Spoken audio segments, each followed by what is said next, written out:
The most profound discovery of our time is that our universe had a beginning and that it's expanding. Yet the person responsible for this discovery is virtually unknown, and there's a reason for it, which will become clear. Georges Lemaitre was a Belgian priest who theorized that the expansion of the universe began with the explosion of a single particle at a definite point in time faster than the speed of light.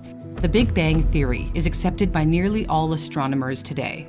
But back in the 1930s, the belief that the entire observable universe began with a bang was considered preposterous. Even Albert Einstein found it far-fetched. So how did Lemaitre come up with his theory? Let's go back to the beginning. Lemaitre was born in Charleroi, Belgium in 1894 to a well-off, devoutly Catholic family. He knew what he wanted to be when he was 9 years old, both a priest and a scientist. He grew up in a coal mining region, and at the insistence of his father, studied civil mining engineering at the Catholic Research University in the Belgian city of Louvain, only to have his studies interrupted when Germany invaded Belgium in 1914. He left university to fight as an artillery officer and received the Belgian War Cross for bravery on the battlefield. At this time, he was already thinking about the origin of the universe in the context of his Christian faith. He wrote to a friend while in the trenches of war, "I've understood the fiat lux as the reason of the universe." Fiat lux is Latin for "let there be light," in reference to the third verse in the book of Genesis. God said, "Let there be light," and there was light. After the war, he continued with his education, but switched to mathematics and physics, graduating in 1920. Then he went to seminary school and became ordained as a priest 3 years later. During this time, he became fascinated by Einstein's general theory of relativity, how gravity can warp space and time, which I talked about in a previous video. Lemaitre then did postgraduate work at the University of Cambridge under famed English astronomer Sir Arthur Eddington, who had confirmed Einstein's theory when he saw how gravity bent light from a star traveling near the sun.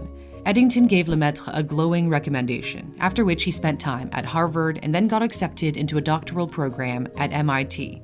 It was a good time to be in the US if you were a scientist, because of recent discoveries that shook people's understanding of the universe. Up until then, the Milky Way, which includes our solar system, was thought to be the entire universe. But more powerful telescopes showed this wasn't true. American astronomer Edwin Hubble announced he had evidence the Milky Way was one of many galaxies in the universe. He observed that the spiral-shaped Andromeda was in fact a galaxy. Another American astronomer, Vesto Slipher, noticed Andromeda was bluer in color, whereas other galaxies were redder.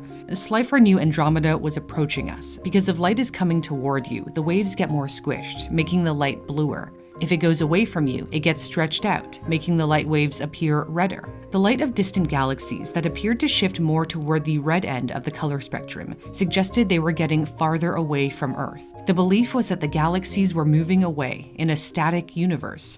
However, Lemaitre interpreted this redshift differently. He concluded that the galaxies were not moving away from each other in a static universe, but rather the universe itself was expanding, which then stretched out the light waves. Here's another way to look at it. Imagine that this balloon is the universe, and the dots the galaxies.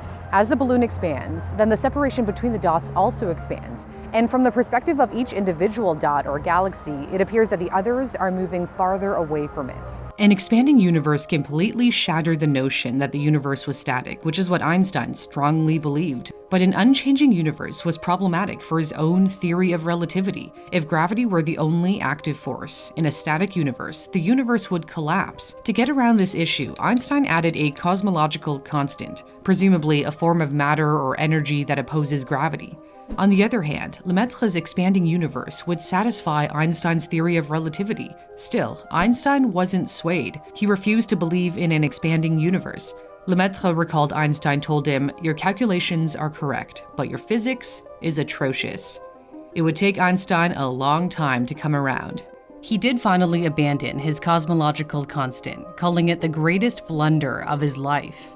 Lemaitre returned to Europe in 1925 to take up a teaching post at the Catholic University of Louvain, where he was formerly a student. In 1927, he published his case for an expanding universe in French in a Belgian scientific journal. This should have rocked the world, but it didn't. No one really paid any attention to it. It wasn't until 2 years later, when Hubble published his own findings about an expanding universe, that the world took notice. Hubble measured the distance of galaxies and also built on the work of Slipher, who had measured redshifts. He plotted the distance of galaxies and their velocities in this classic graph and showed that more distant galaxies were moving away from us faster than galaxies that were closer. And it made sense if the universe were expanding. This became known as Hubble's law. He came to the same conclusion as Lemaitre, yet Lemaitre didn't get any of the attention and accolades bestowed on Hubble, because Lemaitre had published his findings in French in an obscure Belgian journal that wasn't widely read outside of his own country. His mentor Eddington is said to have helped arrange an English translation 2 years after the release of Hubble's work in 1931. However, the paper omitted Lemaitre's crucial paragraphs describing Hubble's law. Turns out, Lemaitre chose to leave this out himself. He reasoned that Hubble's calculations had already improved on his earlier work.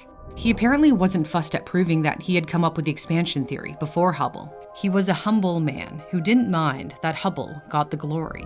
Instead, Lemaitre moved forward with his research and published a new paper in 1931 in which he argued that if the universe were expanding, then it also had a beginning. He proposed this in his hypothesis of the primeval atom. A primeval atom was a single particle. He argued that the universe began with the explosion of the single particle that gave birth to our entire cosmos, and concluded a creation-like event had occurred. Researchers date the event to more than 13.8 billion years ago. He didn't call it the Big Bang. Astronomer Sir Fred Hoyle coined the term during a talk broadcast on the BBC. Hoyle actually thought the theory was nonsense. Many scientists were skeptical, including Einstein. However, in 1933, when Lemaitre and Einstein traveled together to attend a series of seminars in California, and Lemaitre had time to explain his theory in detail, Einstein is purported to have said, "This is the most beautiful and satisfactory explanation of creation to which I have ever listened." Lemaitre was nominated for the Nobel Prize in Physics in 1954 for his prediction of the expanding universe. 2 years later, he was nominated for the Nobel Prize in Chemistry for his primeval atom theory. He didn't win either. The strongest evidence supporting the Big Bang was discovered by accident a decade later, in 1964, by American scientists Arno Penzias and Robert Wilson, who were working for Bell Laboratories, the research and development arm of what is today Nokia. They were baffled by a strange signal noise picked up by this antenna and tried to figure out what it was. They even removed some pigeons that were nesting there. That's when they stumbled upon cosmic microwave background radiation, ancient light thought to be left over from the Big Bang. Lemaitre lived to see the moment of their discovery. His ideas were finally vindicated.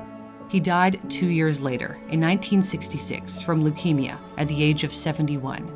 Despite not being as arguably well-known as his fellow scientists, he is finally getting more recognition.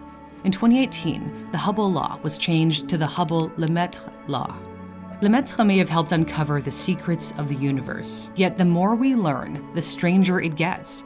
Scientists thought that the expansion of the universe would gradually slow down over time as gravity put on the brakes. But surprisingly, they found the opposite. Turns out the expansion of the universe is accelerating. Some mysterious force is driving our universe apart, and we don't know why. Perhaps in time, this mystery will also be solved.